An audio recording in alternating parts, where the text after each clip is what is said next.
सुप्रभात साथियों। चलिए, आपका स्वागत है आपके अपने चैनल एसआर पाठशाला में।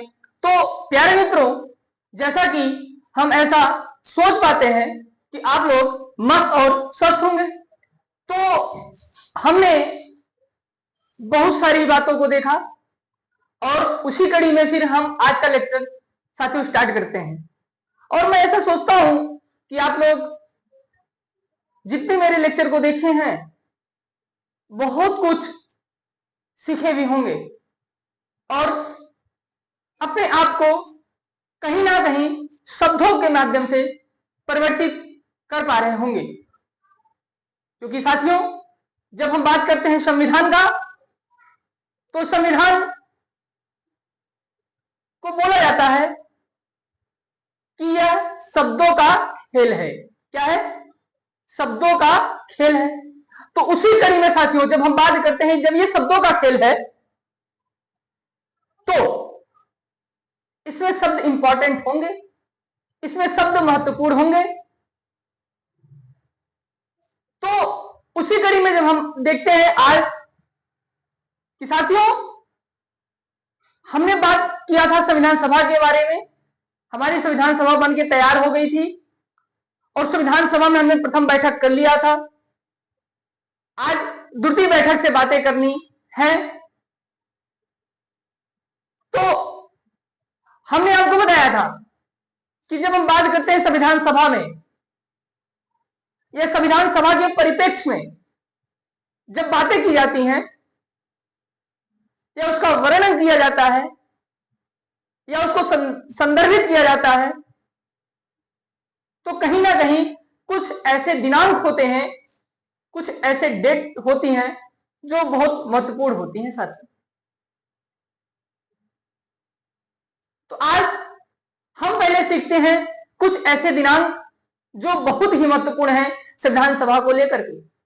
बात आती है, पहला दिनांक क्या हुआ? 9 दिसंबर।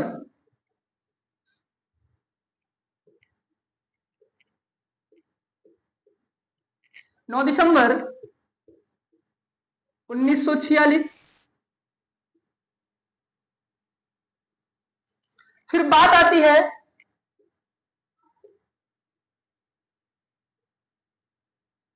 11 दिसंबर।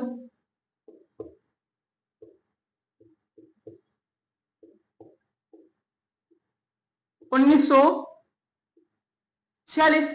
एक डेट आती है 9 दिसंबर 1946, दूसरी डेट आती है 11 दिसंबर 1946 और तीसरी डेट आती है 13 दिसंबर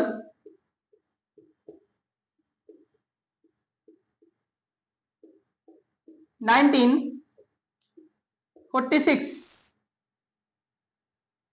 ये तीन डेट जो है साथियों बहुत ही महत्वपूर्ण है। 9 दिसंबर 1946 को आपका प्रथम बैठक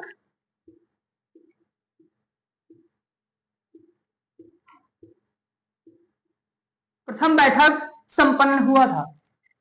जब हम बात करें 11 दिसंबर 1946 को क्या हुआ था, इसमें द्वितीय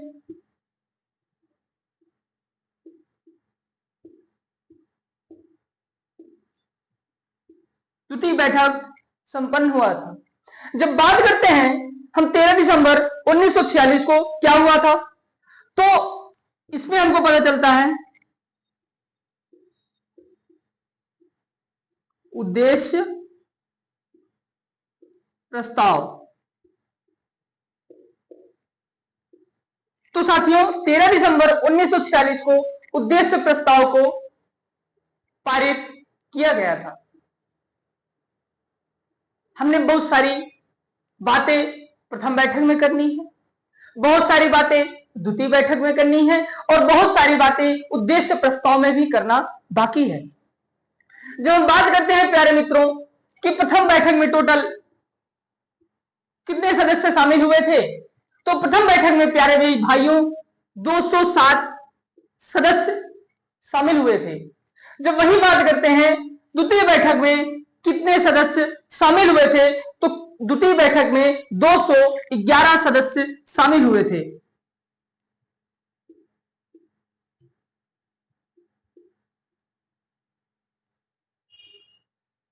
तो हमने ये सारी बातों तो देखा। अब बात आती है कि प्रथम बैठक जब हुआ था 9 दिसंबर 1946 को। इस समय संविधान सभा के अस्थायी सदस्य कौन थे? तो पहला प्रश्न यहां तैयार हुआ, अस्थायी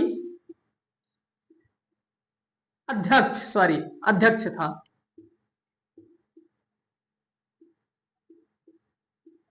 जब बात करते हैं अस्थायी अध्यक्ष कौन था, उसमें एक बड़ा सा नाम याद आता है, डॉक्टर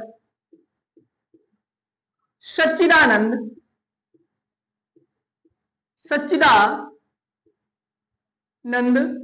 सिन्हा। ये हमारे संविधान सभा के अस्थायी अध्यक्ष थे साथियों। फिर जब उसी कड़ी में हम बात करते हैं, संविधान सभा की जो प्रथम बैठक हुई थी वो कहां हुई थी? ये बात तो बनती है ना भैया कि कहां हुई थी? तो दिल्ली में हुई थी। ये सारी बातें कल हमने आपको बता दिया था, दिल्ली में। लेकिन दिल्ली में कहां? दिल्ली में सेंट्रल हॉल में हुआ था। क्या? सेंट्रल हॉल, जिसको बोलते हैं केंद्रीय सभा। तो प्यारे साथियों, इतनी सारी बातें हमने प्रथम बैठक के परिप्रेक्ष्य में कर लिया। वहीं जब बात आती है 11 दिसंबर 1946 को, तो कहीं ना कहीं इसमें भी वो सारी बातें की जाएंगी जो प्रथम बैठक में की गई थी। तो अब इसको थोड़ा हम रेज कर देते हैं साथियों, मिटा देते हैं, क्योंकि यहां बहुत सारी बातों को लिखना है।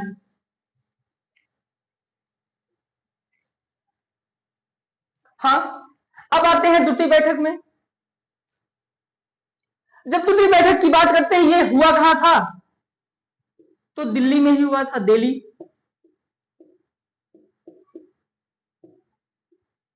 दिल्ली में कहां हुआ था? तो केंद्रीय सभा में हुआ था।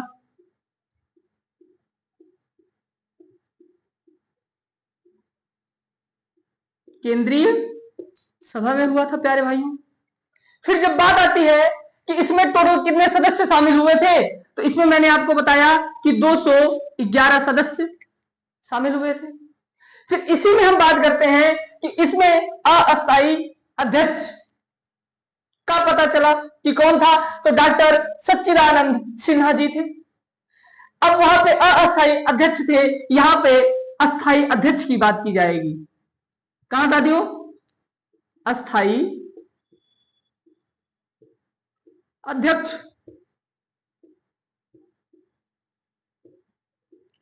जब हम बात करते हैं अस्थायी अध्यक्ष की, तो अब अस्थायी अध्यक्ष कौन थे? डॉक्टर राजेंद्र प्रसाद।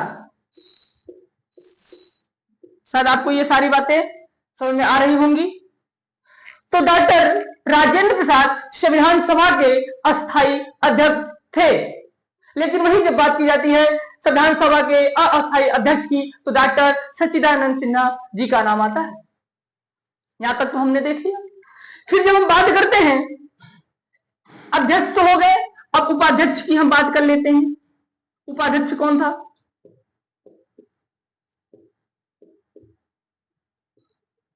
तो साथियों, याद रखने की बात है, यहां पे उपाध्यक्ष दो नियुक्त हुए थे। यहां पे उपाध्यक्ष दो लोगों का नाम आता है। एक आता है मनोनीत किए गए उपाध्यक्ष, एक आता है मनोनीत उपाध्यक्ष।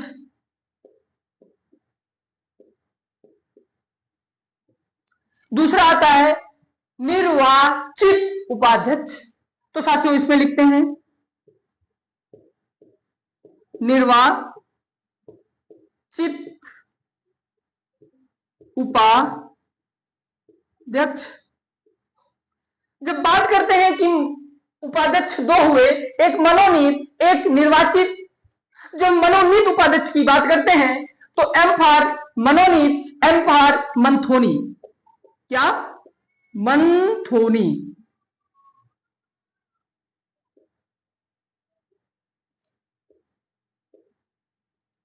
लेकिन इनका नाम मंथोनी नहीं था, इनका नाम एंथोनी था। क्या था साथियों? इनका नाम फ्रैंक एंथोनी था, लेकिन इसको हमने बोला फ्रैंक मंथोनी याद रखने के लिए, क्योंकि एम फॉर मनोनीत तो एम फॉर मंथोनी। तो इससे हमको ये टॉपिक याद हो पाएगा कि उपाध्यक्ष फ्रैंक मंथोनी थे, क्योंकि ये मनोनीत किए गए थे। लेकिन एग्जाम में आपको मंथोनी ना मिल करके फ्रैंक एंथनी मिलेगा या एंथोनी मिलेगा। तो प्यारे साथियों, जब उसी कड़ी में हमने बात किया, अब निर्वाचित उपाध्यक्ष कौन थे? तो एच.सी. मुखर्जी। एच.सी. मुखर्जी। अच्छा, अब बात करें एच.सी. मुखर्जी का, कभी कभी किसी एग्जाम में पूछ लिया जाता है एच.सी. मुखर्जी का पूरा नाम क्या था। तो इनका नाम साथियों था हरेंद्र कोमर मुखर्जी। क्या था? हरेंद्र कोमर मुखर्जी। यहां तक तो हमने पूरी बातों को देखा, तो शायद आप लोग यहां तक समझ पा रहे होंगे। तो प्यारे साथियों, हमने दो दिनांक का चर्चा कर लिया। पहला दिनांक था 9 दिसंबर 1946 का प्रथम बैठक, उसके परिप्रेक्ष्य में सारी बातें कर ली। फिर अब दूसरा दिनांक आया 11 दिसंबर 1946, उसके परिप्रेक्ष्य में हमने सारी बातें कर ली। तो प्यारे साथियों, जब हम बात करते हैं तीसरे दिनांक की, वो दिनांक क्या है मेरा? 13 दिसंबर 1946। तो आइए अब उसके बारे में चर्चा करते हैं। क्या है? 13 दिसंबर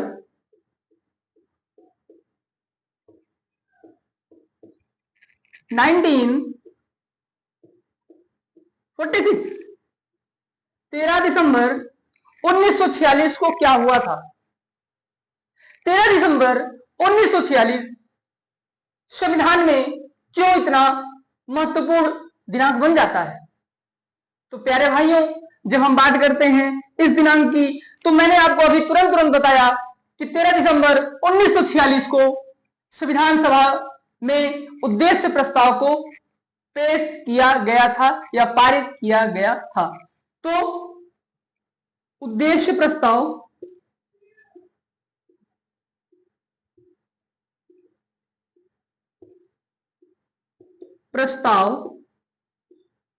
पेश हुआ।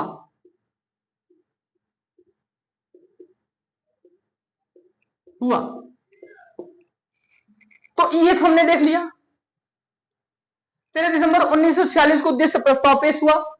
अच्छा, पेश किसने किया? तो पेश हुआ जवाहरलाल नेहरू के द्वारा।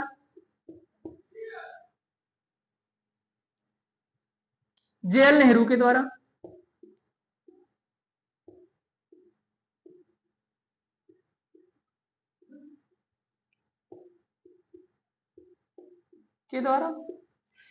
तो हमने बातें किया कि पेश किसने किया? तो जवाहरलाल नेहरू के द्वारा। अच्छा, उद्देश्य प्रस्ताव पेश कब हुआ? 13 दिसंबर 1946 को। लेकिन प्रश्न पूछता है उद्देश्य प्रस्ताव में कितने बिंदु थे? तो प्यारे भाइयों, 8 बिंदु थे।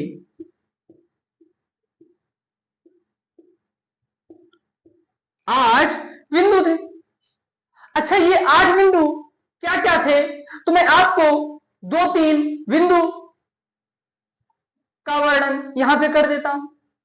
जैसे उनमें उनका था कि जो मेरा संविधान बनेगा, क्योंकि ये सारी बातें संविधान को तैयार करने के लिए संविधान सभा का निर्माण किया गया था, और अब संविधान को बनाने की बात की जा रही है संविधान सभा में। उन्होंने अपना एक उद्देश्य प्रस्ताव पेश किया कि किसने किया? जवाहरलाल नेहरू ने। अच्छा, उसमें क्या लिखा? 8 बिंदु दिया। अच्छा, वो 8 बिंदु में क्या क्या लिखा? उसमें लिखा पहला बिंदु, लोकतांत्रिक देश होगा या लोकतांत्रिक समाज व्यवस्था होगा। अच्छा, ये लोकतांत्रिक का मतलब क्या हो गया? इस पे थोड़ी सी मैं चर्चा करता हूं। लोकतांत्रिक का मतलब है लोकतंत्र। जहां पर लोकतंत्र का शाब्दिक अर्थ यह होता है जहां पर जनता का शासन हो, जहां पे जनता का तंत्र हो, जहां पे जनता का एक सिस्टम तैयार हो, जहां पे जनता सर्वे सर्वा हो, जहां पे जनता अपना मालिक हो, जहां पे जनता पूरे देश को चलाए, जहां पे जनता अपना प्रधानमंत्री चुन सकती है, जहां पे जनता अपना विधायक चुन सकती है, जहां पे जनता अपना मेयर चुन सकती है, तो साथियों उसी को बोलते हैं लोकतंत्र। अब लोकतंत्र के बहुत सारे मायने होते हैं, लेकिन मैं वहां पे आपको एक सीधा उसी परिवेश में ले जाने का प्रयास कर रहा हूं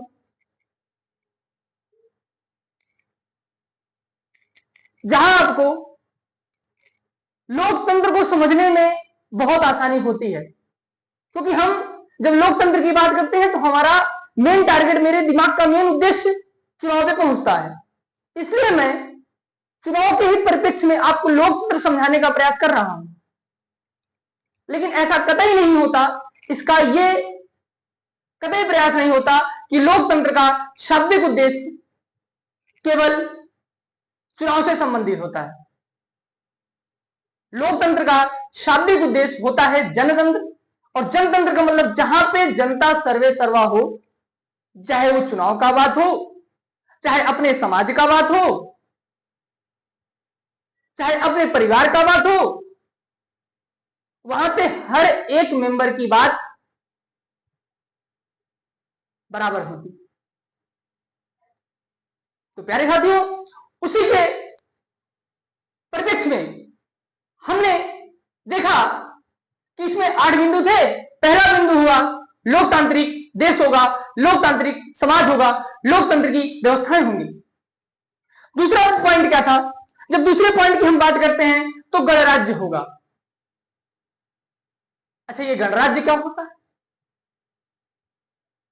तो गणराज्य लोकतंत्र का छोटा भाई होता है। साथियों, आपने सुना होगा कि बहुत सारे देशों में गणराज्य तो है लेकिन लोकतंत्र नहीं है, और कहीं लोकतंत्र है तो गणराज्य नहीं है।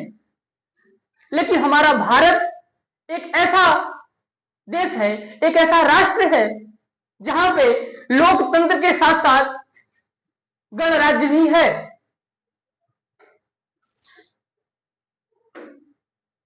तो तीसरा बिंदु क्या होगा साथियों? तीसरा बिंदु होगा संसदीय प्रथाएं होंगी, संसदीय व्यवस्थाएं होंगी। अब संसदीय प्रथाएं क्या हो? संसदीय प्रथाएं का मतलब कि देश में अगर कोई मेजर पोर्शन को परिवर्तित करने की बात की जा रही है, या कोई ऐसे नजरिए को बदला जा रहा है जिससे देश और समाज में एक प्रभाव सुरक्षित होगा। एक प्रभाव सुरक्षित होगा मतलब कहीं ना कहीं उस परिवर्तन से उसका प्रभाव समाज पर होगा। तो उसके लिए एक संसदीय प्रथा भी बनाई जाएगी, जो आज हमारे यहां है साथियों। तो ऐसे करके टोटल 8 महत्वपूर्ण बिंदु जवाहरलाल नेहरू जी के द्वारा संविधान सभा में पेश किया गया उद्देश्य प्रस्ताव के रिस्पेक्ट में। यहां तक हमने देखा। फिर जब बात करते हैं आगे की कड़ी में, तो प्रश्न आपके एग्जाम में बनता है संविधान सभा का संवैधानिक सलाहकार कौन था? संविधान सभा का संवैधानिक सलाहकार, संवैधानिक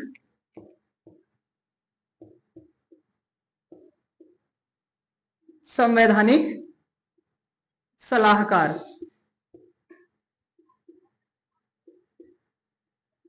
जब बात करते हैं संवैधानिक सलाहकार का, तो एक ऐसे व्यक्तित्व का नाम सामने आता है, ऐसे महान व्यक्ति का नाम आता है जिनको हम BN राव के नाम से जानते हैं। BN राव। साथियों, जब हम बात करते हैं BR अम्बेडकर जी का, भीमराव अंबेडकर, तो कहीं ना कहीं उनसे कम योगदान BN राव जी का नहीं था, क्योंकि इन्होंने संविधान सभा का एक प्रारूप बना करके दिया था। सॉरी, प्रारूप नहीं बनाया था, एक सलाह दिया था कि ऐसे संविधान होना चाहिए। प्रारूप तो BR अम्बेडकर जी ने बना के दिया था। तो साथियों, इनका पूरा नाम होता है BN राव का पूर्ण रूप की अगर हम बातें करें, बेनिगल नरसिंह राव। तो यहां तक हमने देखा। तो साथियों, उद्देश्य प्रस्ताव जवाहरलाल नेहरू द्वारा 8 बिंदु थे, संवैधानिक सलाहकार BN राव जी थे। तो प्यारे साथियों, फिर जब बात आती है एक नए बिंदु की, अच्छा, संविधान सभा में उद्देश्य प्रस्ताव को पेश तो कर दिया गया, लेकिन इसको स्वीकार कब किया गया? स्वीकार कब किया गया? तो साथियों, एक दिनांक इसमें सामने आता है। वो कौन सा दिनांक है? 22 जनवरी 1947, मतलब 22 जनवरी 1947 को संविधान सभा में उद्देश्य प्रस्ताव को स्वीकार कर लिया गया। तो प्यारे भाइयों, आप लोग को स्क्रीनशॉट लेना तो ले सकते हैं, नहीं तो मैं रेज करने जा रहा हूं। तो साथियों, जैसा कि हमने देखा कि संविधान सभा मेरा तैयार हो गया था। संविधान सभा में हमने अपना उद्देश्य प्रस्ताव पेश कर दिया था। अब बात आती है संविधान सभा में संविधान का निर्माण करना। तो संविधान सभा में संविधान का निर्माण करने की बात जब आती है, तो भारत के संदर्भ में संविधान का निर्माण करना। तो आज आपका टॉपिक क्या होगा? भारत में संविधान का निर्माण।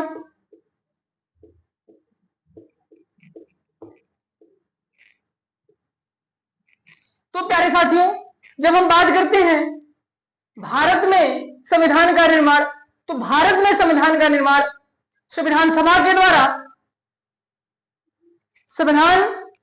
द्वारा समितियों के माध्यम से किया गया था साथियों।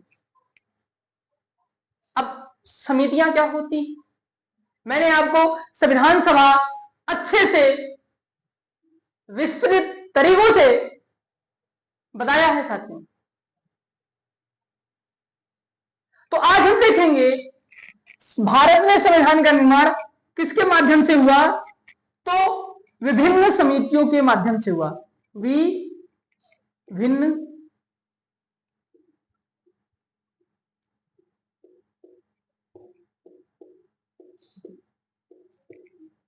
समितियों के माध्यम से।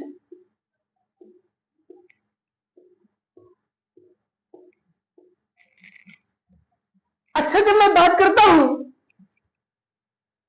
विभिन्न समितियों के माध्यम से, तो बात सही है, लेकिन वो समितियां हैं कौन कौन सी? तो प्यारे भाइयों और प्यारे मित्रों, वो विभिन्न समितियां जो हैं वो कुछ इस प्रकार से हैं।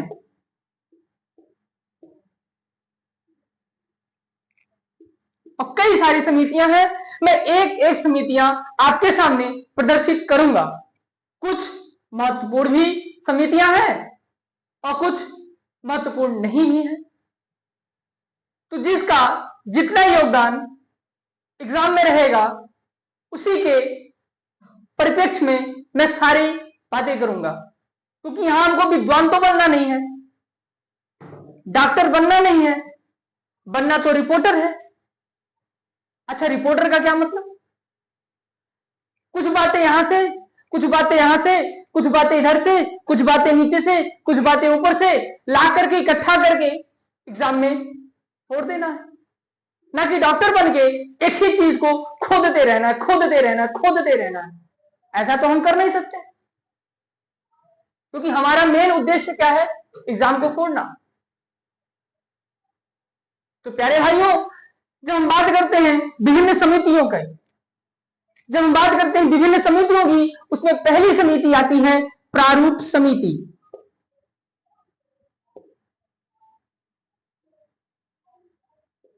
प्रारूप समिति। लेकिन फिर हम बात करते हैं संघ समिति आती है।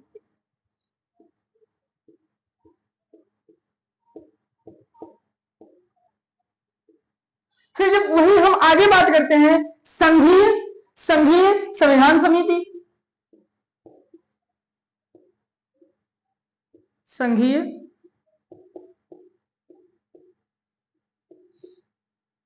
संविधान समिति। फिर वही जब हम और आगे बात करते हैं प्रांतीय प्रांतीय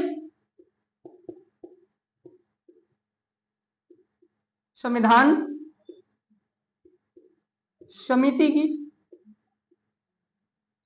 फिर वही जब हम और आगे बात करते हैं तो मूल अधिकारों, क्या?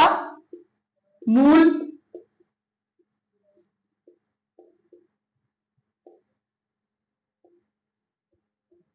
अधिकारों एवं अल्प संख्यक समिति। तो प्यारे साथियों, जब हमने देखा, मेरा पहला क्या था? प्रारूप समिति। दूसरा क्या था? संघ समिति। तीसरा क्या था? संघीय संविधान समिति। चौथा क्या था? प्रांतीय संविधान समिति। पांचवा क्या था? मूल अधिकारों एवं अल्पसंख्यक समिति। तो प्यारे साथियों, जैसा कि आप लोगों को इनके नाम से ही स्पष्ट हो पा रहा होगा।